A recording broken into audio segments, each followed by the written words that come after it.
Odia romantic ସାହିତ୍ୟ 9 ପୃଷ୍ଠାର ଏକ ଲିଖିତ ଆଲୋଚନା। ଫରାସୀ ରୋମାଞ୍ଜ ଶବ୍ଦରୁ ରୋମାଣ୍ଟିକ୍ ଶବ୍ଦର ସୃଷ୍ଟି ହୋଇଛି। ରୋମାଣ୍ଟିକ୍ ଶବ୍ଦର ଅର୍ଥ କଳ୍ପନା ଏବଂ ପ୍ରେମମୟ। କଳ୍ପନା ଏବଂ ପ୍ରେମମୟ ପଣ ନଥିଲେ ମୂଳରୁ ସାହିତ୍ୟ ସୃଷ୍ଟି ନାହିଁ। ଜୀବନରେ ଲେଖକ ନାନାଦି ଅନୁଭୂତି ବା ଅଭିଜ୍ଞତା ଅର୍ଜେ, ହେଲେ ଅର୍ଜନ କରି ନୀରବ ହୋଇ ହାତଗୋଡ଼ ନ ହଲାଇ ଚୁପଚାପ ବସିଗଲେ ସାହିତ୍ୟ ସୃଷ୍ଟି ଆପେ ଆପେ ହୋଇଯାଇ ନଥାଏ। ଯେପର୍ଯ୍ୟନ୍ତ ଲେଖକର ମନରେ କଳ୍ପନା ନ ଆସିଛି, ଲେଖିବାର ଆଗ୍ରହ ନ ଜନ୍ମିଛି। ଲେଖିବାର ଆଗ୍ରହ ବା ଇଚ୍ଛାକୁ ଜଗାଏ ଲେଖା ପ୍ରତି ରହିଥିବା ପ୍ରେମ ବା ଭଲ ପାଇବା। ଭଲ ପାଇବା ମନକୁ ନ ଆସିଲେ ଲେଖା ଲେଖି ହୋଇପାରି ନଥାଏ, ଯାହାକି ରୋମାଣ୍ଟିକ୍ ପଣର ମୂଳ। ଏମିତି ଦେଖିଲେ ରଚନାର ସବୁ ସାହିତ୍ୟ ରୋମାଣ୍ଟିକ୍। ତଥାପି ଆମେ ପାଠକେ ଏବଂ ସମାଲୋଚକେ ସବୁ ସାହିତ୍ୟକୁ ରୋମାଣ୍ଟିକ୍ କହି ନଥାଉ। ରୋମାଣ୍ଟିକ୍ ସାହିତ୍ୟର ଲକ୍ଷଣ ବାହାର କରି ରୋମାଣ୍ଟିକ୍ ସାହିତ୍ୟକୁ ରଚନା କରାଯାଇଥାଏ। ତେବେ ରୋମାଣ୍ଟିକ୍ ସାହିତ୍ୟର ଲକ୍ଷଣ ବା ଉପାଦାନମାନ ହେଲେ ରୋମାଣ୍ଟିକ୍ ସାହିତ୍ୟ ବିଶେଷ କରି କବିତାରେ ସାଧାରଣତଃ ହୋଇଥାନ୍ତି। ଯଥା ରୋମାଣ୍ଟିକ୍ କବିମାନେ ପ୍ରକୃତି ପ୍ରେମୀ, ପ୍ରେମମୟ, ବାର୍ଦ୍ଧକ୍ୟକୁ ମୃତ୍ୟୁକୁ ଭୟ କରିଥାନ୍ତି, ଅବିଶ୍ୱାସମୟ, ଆଶ୍ଚର୍ଯ୍ୟଚକିତ କଥାମାନ କହିଥାନ୍ତି ସେମାନଙ୍କ ସାହିତ୍ୟରେ।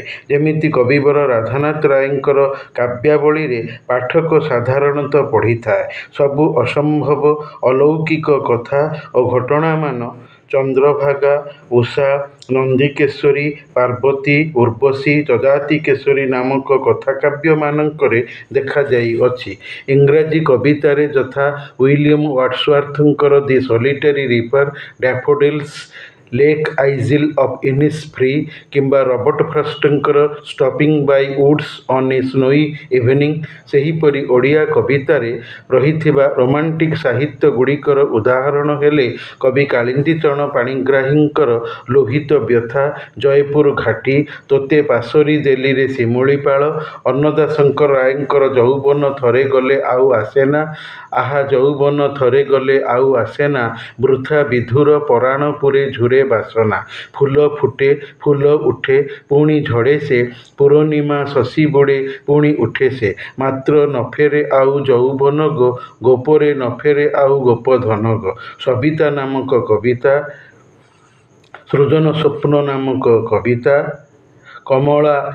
କମଳ ବିଳାସୀର ବିଦାୟ ନାମକ କବିତା, ବୈକୁଣ୍ଠନାଥ ପଟ୍ଟନାୟକଙ୍କର ଉପମା ବିରୋଧ ନାମକ କବିତା, ମୃତ୍ତିକା ଦର୍ଶନ ନାମକ କବିତା କିମ୍ବା ଭକ୍ତକବି ମଧୁସୂଦନ ରାଓଙ୍କର ପୃଥିବୀ ପ୍ରତି, ଶୋଭା, ନଦୀ ପ୍ରତି, ପଦ୍ମ, ଋତୁ ବିଷୟକ କବିତା, ହିମାଚଳେ ଉଦୟ ଉତ୍ସବ ନାମକ କବିତା। ପୃଥିବୀ ପ୍ରତି କବିତାରେ ଅଛି ସୁଧାଧାରା ସମ ସରିତର ସ୍ରୋତ ବହୁ ଅଛି ତବ କ୍ଷରେ, ସେ ଅମୃତ ପାନ ସ୍ଥାବର ଜଙ୍ଗମ କରୁଛନ୍ତି କି ସୁଖରେ, ନର ପଶୁ ପକ୍ଷୀ କୀଟ ତରୁ ଲତା କାମଧେନୁ ତୁଷ ଭୁରି, ତୋହରି ପ୍ରସାଦେ ସକଳ କାମନା ଯାଉଅଛି ମାଗ ପୁରି, ସ୍ନେହ ରୋମାଞ୍ଚିତ ଦୁର୍ବାଦଳମୟ ତୋଷାମଳ ଅଙ୍କସ୍ଥଳ, ସେ କୋମଳ କଳ ଦେଖିଲେ ନୟନେ ହୃଦ ହୁଏ ସୁଶୀତଳ। କାହାର ଆଦେଶେ କରିଛୁ ମା ଏତେ ଜୀବ ପାଇଁ ଆୟୋଜନ, ସେ ଆଦି ଜନନୀ ଦରଶନ ଲାଗି ବ୍ୟାକୁଳ ସଦା ମୋ ମନ। ପଦ୍ମ କବିତାରେ ଅଛି କୋଟି ଲାବଣ୍ୟ ନିଧି ରେ ପଦ୍ମ ତୁହି, କି ଅମୃତେ ତୋତନୁ ଗଢ଼ିଲା ବିହି, ତୋ ରୂପ ଦରଶନେ ମୋର ହୃଦୟ, ପୁଣ୍ୟ ଆନନ୍ଦ ହୁଏ ଅମୃତମୟ। ଢଳ ଢଳ ସୁନୀଳ ସରସୀ ଜଳ, ଢଳ ଢଳ ଶ୍ୟାମଳ ନଳିନୀ ଦଳ, ଢଳ ଢଳ ଭାସ୍କର ରଶ୍ମି ଉଜ୍ଜ୍ୱଳ, ତା ମଧ୍ୟେ ଢଳ ଢଳ ତୁହି କମଳ। ଶୋଭା କି ଦେଖିବ ଦେଖ ଫେଡ଼ି ନୟନ, ଶୋଭାର ଭବନ ଏହି ଭୁବନ, ଚୌଦିଗେ ବିସ୍ତାରୀ ବିମଳ ପ୍ରଭା, ବସିଛି ଶୋଭାର ଉତ୍ସବ ସଭା। ସେହିପରି ଉତ୍କଳ ଭାରତୀ କୁନ୍ତଳା କୁମାରୀ ସାବତଙ୍କ ରଚିତ କମଳପ୍ରତି କବିତାରେ ଅଛି ପଙ୍କ ବିନା ପଙ୍କଜ କି ନ ପାରିବୁ ଫୁଟି, କଣ୍ଟକ ମୃଣାଳ ବିନା ନ ପାରିବୁ ଉଠି, ଜଳ ପରେ ହସି ହସି ଦେଖାଇବୁ ରୂପରାଶି, ପୁଣ୍ୟର ଜନମ ସତେ ଏ ପାପ ମହୀରେ, ମହତ ଜନମ ସତେ ଦରିଦ୍ର କୁଟୀରେ। କୁନ୍ତଳା କୁମାରୀ ସାବତଙ୍କର ଶେଫାଳି ପ୍ରତି କବିତାରେ ଅଛି। ଶେଫାଳି କେଉଁ ଦୂର ତରୁବରେ ଫୁଟିଅଛୁ ଗୋପନେ, ଭୁରୁ ଭୁରୁ ଗନ୍ଧ ତୋର ଭାସି ଆସେ ପବନେ, ବାତାୟନ ପାଶେ ବସି ଚାହେଁ ନବୋଦିତ ଶଶୀ, ପଙ୍କେ ପଦ୍ମ ଗଢ଼ିଅଛି ବିଧାତା କି ଯତନେ, ଶାମୁକା ଗରଭେ ନିହିଅଛି ମୁକ୍ତା ରତନେ। କୁନ୍ତଳା କୁମାରୀ ସାବତଙ୍କର ଛୋଟ ବଡ଼ ନାମକ କ୍ଷୁଦ୍ର କବିତା କଢ଼ ଏବଂ ଫୁଲକୁ ନେଇ ସୁନ୍ଦର କାଳ୍ପନିକ ଅଭିବ୍ୟକ୍ତି ରହିଛି। ଏପରି ଛୋଟର ଆଦର କରିଥାଏ ଛୋଟ, ବଡ଼ର ଆଦର ବଡ଼, ଫୁଟିଥିଲା ଫୁଲ ସରି ସଙ୍ଗେ କିମ୍ବା ହେବ କେବେ ଫୁଲ କଢ଼, ହେଲେ ସାନ ନାହିଁ ଲାଜ ଅପମାନ ଯଦି ମୁଁ ପାରିବି ବଢ଼ି, ଫୁଟିଥିଲା ଫୁଲ ସରି ସଙ୍ଗେ କିମ୍ବା ହେବ କେବେ ଫୁଲ କଢ଼ି। ସପ୍ତମ ଶ୍ରେଣୀର ସାହିତ୍ୟ ବହିରେ ମୋର ସେତେବେଳେ ଏହି କ୍ଷୁଦ୍ର ପଦ୍ୟଟି ପଢ଼ାଯାଇଥିଲା। 1975 ମସିହାରେ ଜଟଣୀ ହାଇସ୍କୁଲରେ ଥାଇ ମଧୁସୂଦନଙ୍କର ନଦୀ ପ୍ରତି କବିତାଟି ମୋର ରାଇରଙ୍ଗପୁର ହାଇସ୍କୁଲରେ ଦଶମ ଶ୍ରେଣୀରେ ଥାଇ ପଢ଼ାଯାଇଥିଲା। ଗିରିବର ନନ୍ଦିନୀ ଅଟୁ ତୁହି ତଟିନୀ 1979 ମସିହାରେ। ରୋମାଣ୍ଟିକ କବି ମାୟାଧର ମାନସିଂହଙ୍କର ମହାନଦୀରେ ଜ୍ୟୋତ୍ସ୍ନା ବିହାର ନାମକ କବିତାଟି ସଫଳ ରୋମାଣ୍ଟିକ କବିତା। ଶିଳାଗୃହେ ଅନ୍ଧକାର ବାସି ମୁଁ ଜନନୀ, ଉତ୍କଳ ଅଛିଲୋ ତୋପୁରେ ନଥିଲି ଜାଣି, ଏମନ୍ତ ରୂପର ଲୀଳା ନବାହୁ ତରଣୀ, ଆଜି ଏଇ ନୀଳ ମହାନଦୀ ବୁକେ, ଚକ୍ଷୁ ମୋର ଅନ୍ଧ ହୁଏ ଯୋଚନା ପରାଗେ, ବାଣୀ ମୋର ନାହିଁ ଫୁଟେ ମାନି ପରାଭବ। ମାନସିଂହଙ୍କର କୋଣାର୍କ ନାମକ କବିତାରେ ଅଛି, ହେ କୋଣାର୍କ ବିଗତ ଯୌବନା, ମୌନ ଦୁଃଖେ ସୈକତ ଶୟନା, ତୋର ଏହି ଜୀର୍ଣ୍ଣ ଦେହେ ଅଦ୍ୟାପି ଗୋ ବିମୁଗ୍ଧ ନୟନେ, କରୁଣାରେ ତେଜି ଅଶ୍ରୁ ତୋ ଦୁଃଖ ଶୟନେ, ତୋହରି ଗୋ ଗତ ଯୌବନା। ମାନସିଂହଙ୍କର ବିଭୁ ପ୍ରକୃତି କବିତା ମୋର ଅଷ୍ଟମ ଶ୍ରେଣୀର ସାହିତ୍ୟ ସିନ୍ଧୁ ବହିରେ ପାଠ୍ୟ ଥିଲା। ରାଇରଙ୍ଗପୁର ଉଚ୍ଚ ବିଦ୍ୟାଳୟରେ 1978 ମସିହାରେ।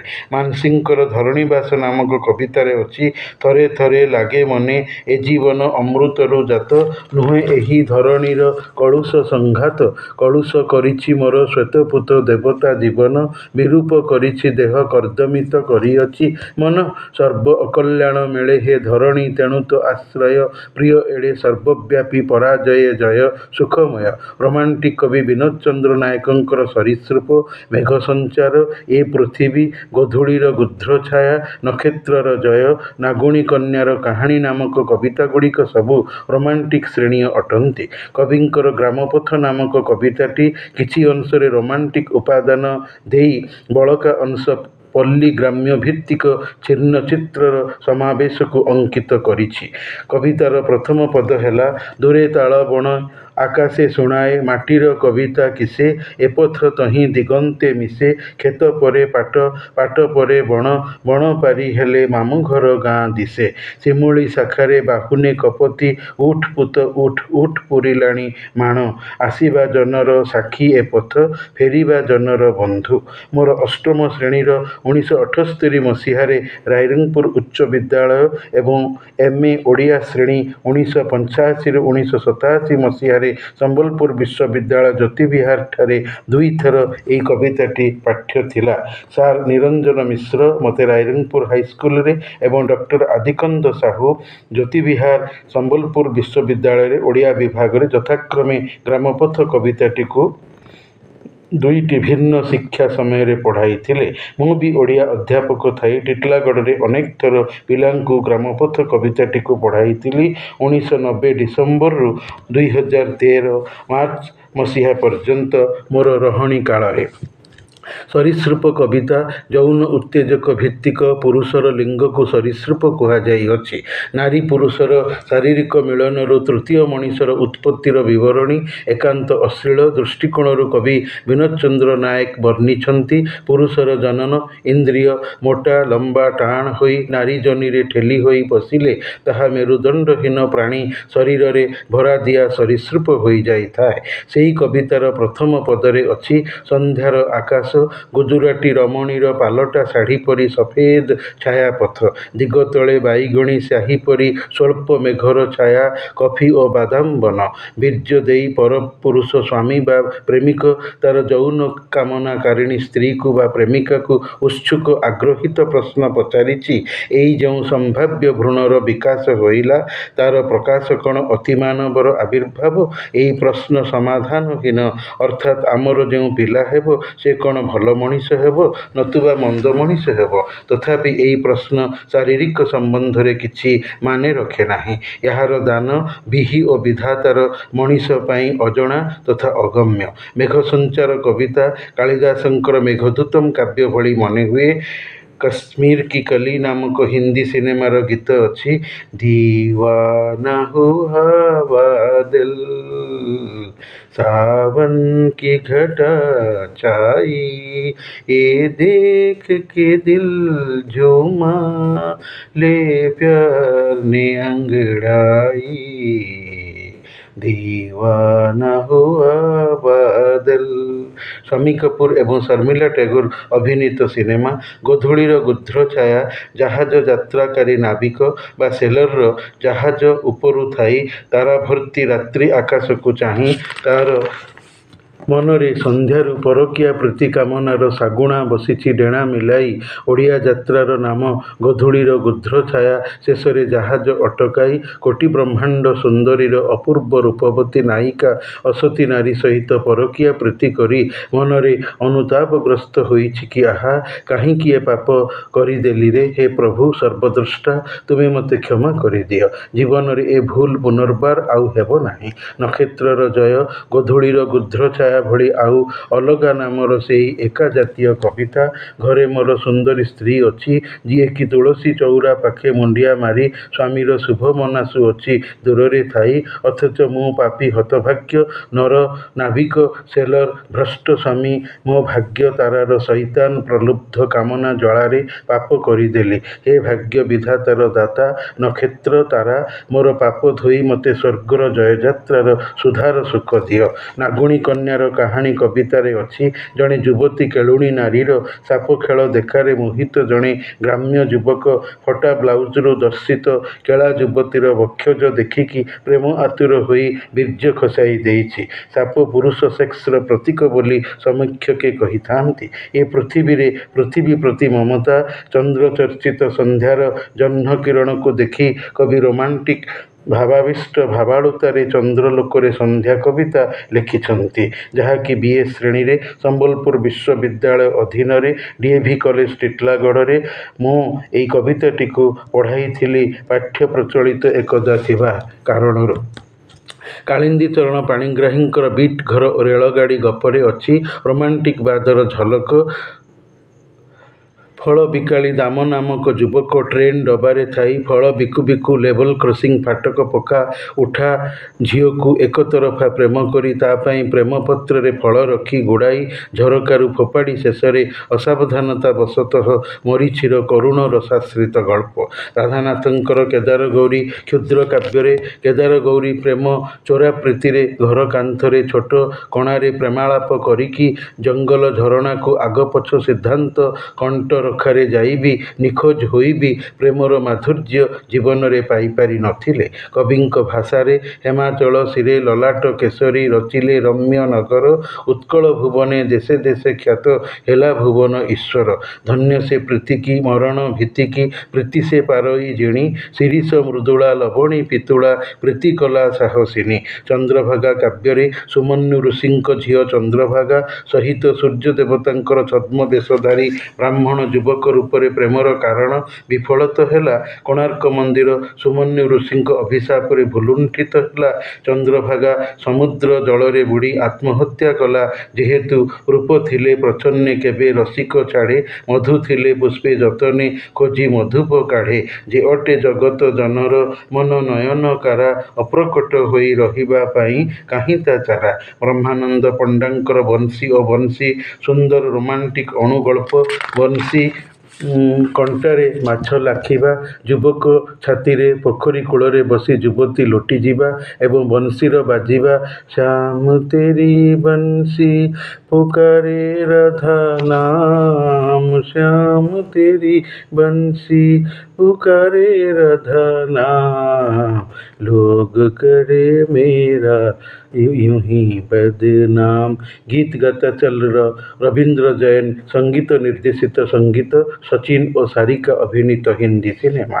ए मेरा प्रेम पत्र पढ़कर कि तुम नाराज ना होना, कि तुम मेरी जिंदगी हो, कि तुम मेरी बंदगी हो। संगम नामक हिंदी सिनेमा। बैजंतीमाला एवं राजेंद्र कुमार अभिनीत।